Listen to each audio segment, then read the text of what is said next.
Good evening everyone. Myself R.K. Tripathi from R.P. Nagar Korba, and today I am going to take a topic that is related with class 12th chemistry, and the name of the topic is 16th group element. 16th group means oxygen, sulfur, selenium, tellurium, polonium. तो यहाँ पर देखिए हम sulphur से related study करेंगे। Sulphur allotropic form. तो हमको मालूम है एलोट्रॉप मतलब कि किसी भी एलिमेंट के एक से अधिक रूप जिसके फिजिकल प्रॉपर्टीज डिफरेंट होते हैं लेकिन केमिकल प्रॉपर्टीज सेम होते हैं। जैसे कार्बन के दो एलोट्रॉप्स होते हैं, कोल, डायमंड, ग्रेफाइट, ये सब, लेकिन उनके केमिकली तो सब अंदर से कार्बन ही है लेकिन फिजिकल प्रॉपर्टीज अलग अलग हैं। मेल्टिंग पॉइंट अलग है, बॉइलिंग पॉइंट अलग है। वैसे ही सल्फर के भी एलोट्रॉपिक फॉर्म होते हैं। तो जनरली सल्फर के दो एलोट्रॉपिक फॉर्म होते हैं। पहला होता है रोम्बिक सल्फर या अल्फा सल्फर, दूसरा मोनोक्लिनिक सल्फर या बीटा सल्फर। अब देखिए इसमें सबसे पहले sulphur forms numerous allotropes of which the yellow rhombic या alpha sulphur and monoclinic beta sulphur. तो येलो कलर का रोम्बिक सल्फर पहला एलोट्रॉप्स होता है सल्फर का, दूसरा मोनोक्लिनिक या बीटा सल्फर होता है। रोम्बिक सल्फर को अल्फा सल्फर भी बोलते हैं। Forms are the most important. The stable form at room temperature is rhombic sulphur. तो रूम टेम्परेचर में जो सल्फर पाया जाता है रोम्बिक सल्फर होता है। Which transfers to monoclinic sulphur when heated above 369 kelvin. और ये जो रोम्बिक सल्फर या अल्फा सल्फर है 369 केल्विन टेम्परेचर से ज़्यादा गर्म करने पर बीटा सल्फर में या मोनोक्लिनिक सल्फर में चेंज हो जाता है। रोम्बिक सल्फर या alpha sulphur, this allotrope is yellow in colour. तो येलो कलर का होता है। Melting point 385.8 kelvin, 385.8 kelvin, and specific gravity is 2.06। Specific gravity का मतलब होता है डेंसिटी अपॉन डेंसिटी। मतलब जैसे इस किसी एक की डेंसिटी दूसरे एलिमेंट के सापेक्ष दिले, जैसे वाटर के सापेक्ष ही ले हम, तो वो क्या हो जाएगा स्पेसिफिक ग्रेविटी। मान लो रोम्बिक सल्फर की जो डेंसिटी है वाटर के सापेक्ष ले तो वहाँ पर वो क्या हो जाएगा उसका स्पेसिफिक ग्रेविटी। तो density divided by density, D by capital D, another density. Rhombic sulfur crystals are formed on evaporating the solution of roll sulfur in CaH2। तो रोल सल्फर को कार्बन डाइसल्फाइड के प्रेजेंस में evaporate करने से rhombic sulphur मिलता है। Rhombic sulphur water में insoluble होता है, मतलब सॉल्युबल नहीं होता है, सब फिजिकल प्रॉपर्टीज है। लेकिन किस में सॉल्युबल होता है? बेंजीन में, अल्कोहल में, ईथर में। और ये क्या है CH2 में सॉल्युबल नहीं होता है। इसके बाद मोनोक्लिनिक सल्फर या बीटा सल्फर, इसका मेल्टिंग पॉइंट होता है 393 केल्विन, 393 केल्विन। स्पेसिफिक ग्रेविटी मतलब density upon other compound density, element density. तो इसकी स्पेसिफिक ग्रेविटी 1.98 होता है। It is soluble in CH2। ये कार्बन डाइसल्फाइड में सॉल्युबल होता है। This form of sulphur is prepared by melting rhombic sulphur. तो रोम्बिक सल्फर को एक डिश में यदि मेल्ट कर दें और उसके बाद कूल करें, ठंडा करें, तो उसके बाद उसके क्रस्ट फॉर्म होते हैं। 2 holes are made in the crust and the remaining liquid poured out दो उसमें होल बनाते हैं, रिमेनिंग लिक्विड को बाहर निकाल देते हैं और क्रस्ट को बाहर निकालने से जो कलरलेस निडल शेप का क्रिस्टल बनता है बीटा सल्फर बनता है। मतलब अल्फा सल्फर को पहले मेल्ट कर दो, फिर उसके बाद में कूल कर दो, तो बीटा सल्फर हमको मिलता है 369 केल्विन से above temperature. It is stable above 369 kelvin, ये 369 केल्विन से ऊपर होता है। Transfer to alpha sulphur below it, और यदि 369 केल्विन से कम टेम्परेचर रहेगा तो वो अल्फा सल्फर में ट्रांसफर होता है। Conversely alpha sulphur is stable below 369 K and transfer into beta sulfur above this at 369 K. Both the forms are stable. This temperature is called transition temperature. मतलब 369 kelvin से ऊपर beta sulphur stable होता है, 369 kelvin से नीचे 369 kelvin से नीचे alpha sulphur stable होता है। 369 में दोनों एग्जिस्ट रहते हैं, इसलिए 369 केल्विन को ट्रांजिशन टेम्परेचर बोला जाता है। Both rhombic and monoclinic sulphur have S eight molecules, दोनों में एसिड मॉलिक्यूल्स होते हैं। This S eight molecules are packed to give different crystal structure. The S eight ring in both the forms is puckered and has a crown shape. तो देखिए यहाँ पर जो acid जो रहता है मॉलिक्यूल्स उसका पकड़ और क्राउन शेप रहता है। पकड़ मतलब ऊपर नीचे दोनों की ओर, क्राउन शेप मतलब ये वाला जो शेप दिख रहा है आपका, ये क्राउन टाइप का शेप है, ये क्राउन शेप है। The molecules dimension are given, इसमें दिया गया तो ये क्राउन शेप वाला है। इसके अलावा एक और शेप शो करता है जो चेयर शेप है, उसके बारे में देखिए। Several other modification of sulphur containing 6 to 20 sulphur atoms per ring have been synthesised in the last 2 decades. तो 6 से 20 तक इसको खोजा गया है। इन साइक्लो S6, तो जो साइक्लो S6 बोला जाता है, the ring adopts the chair form, इसका चेयर फॉर्म होता है। बगल में देखिए चेयर फॉर्म दिख रहा है। And the molecular dimensions are shown in figure 7.5b.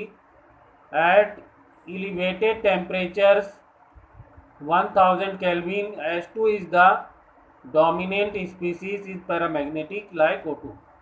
तो यहाँ पर H2 भी इसका एक मतलब एलोट्रॉप्स होता है जो कि पैरामैग्नेटिक इन नेचर होता है।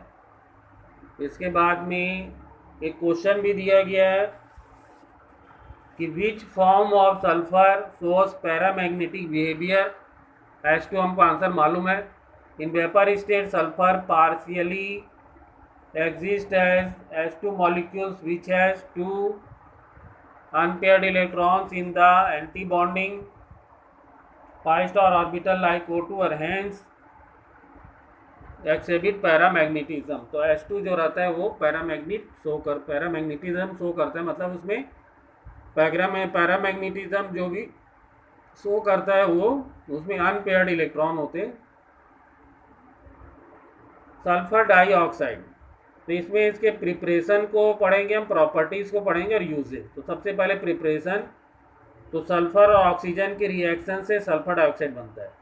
Sulphur dioxide is form together with a little 6 to 8% sulphur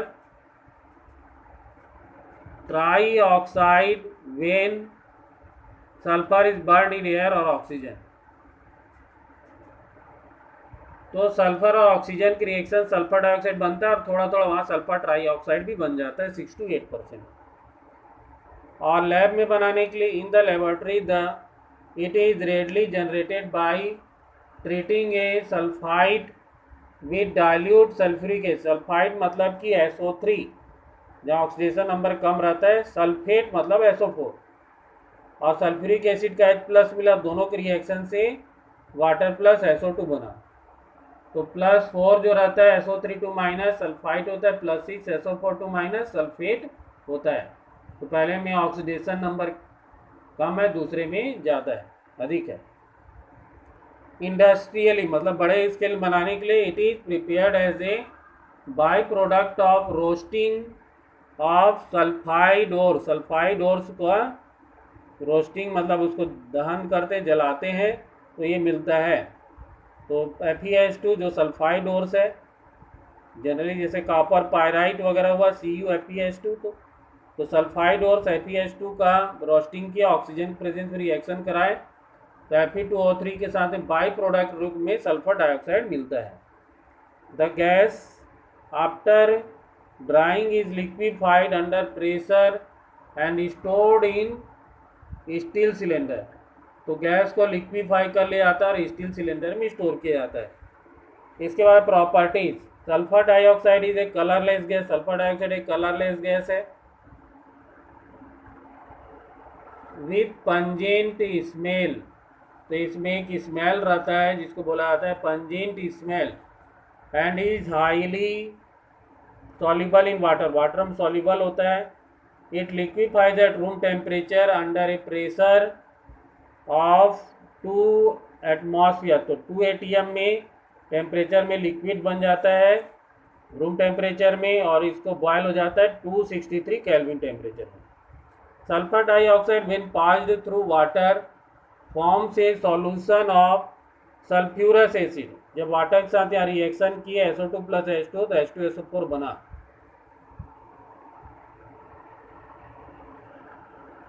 H2SO4 बन जाता है यहाँ पर।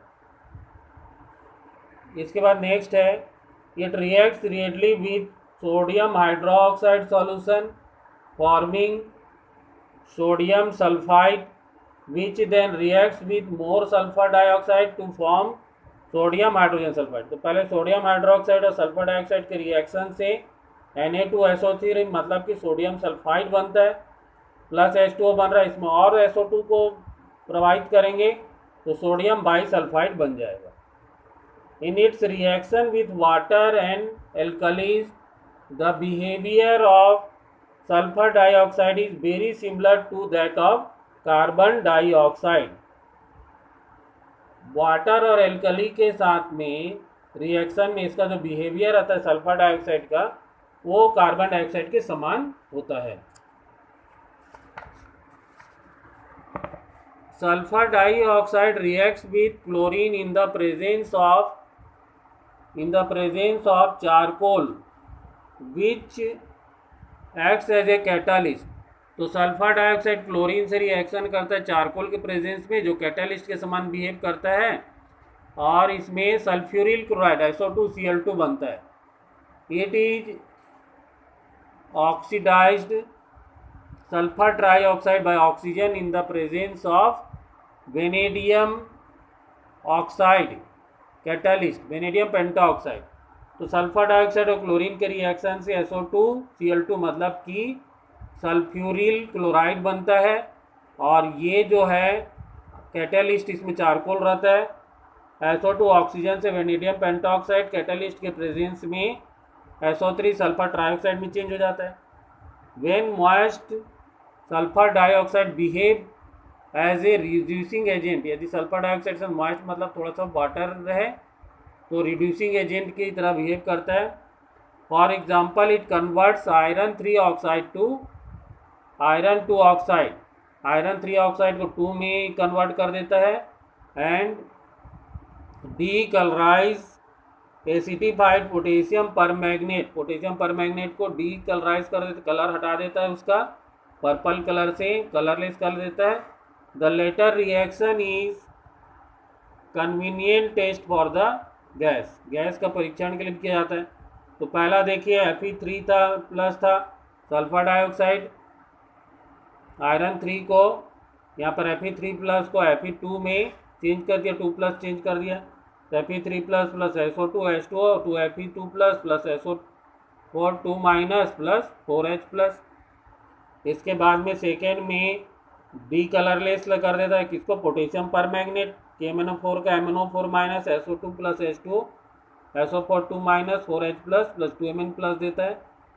तो यहाँ भी देखिए ऑक्सीडेशन स्टेट जो है वो चेंज हो जा रहा है, यहाँ पर +3 से +2 में चेंज कर दिया, मतलब कि ये आपका इसमें ऑक्सीडेशन हुआ, और SO2 का जो ऑक्सीडेशन नंबर है वो बढ़ जा रहा है,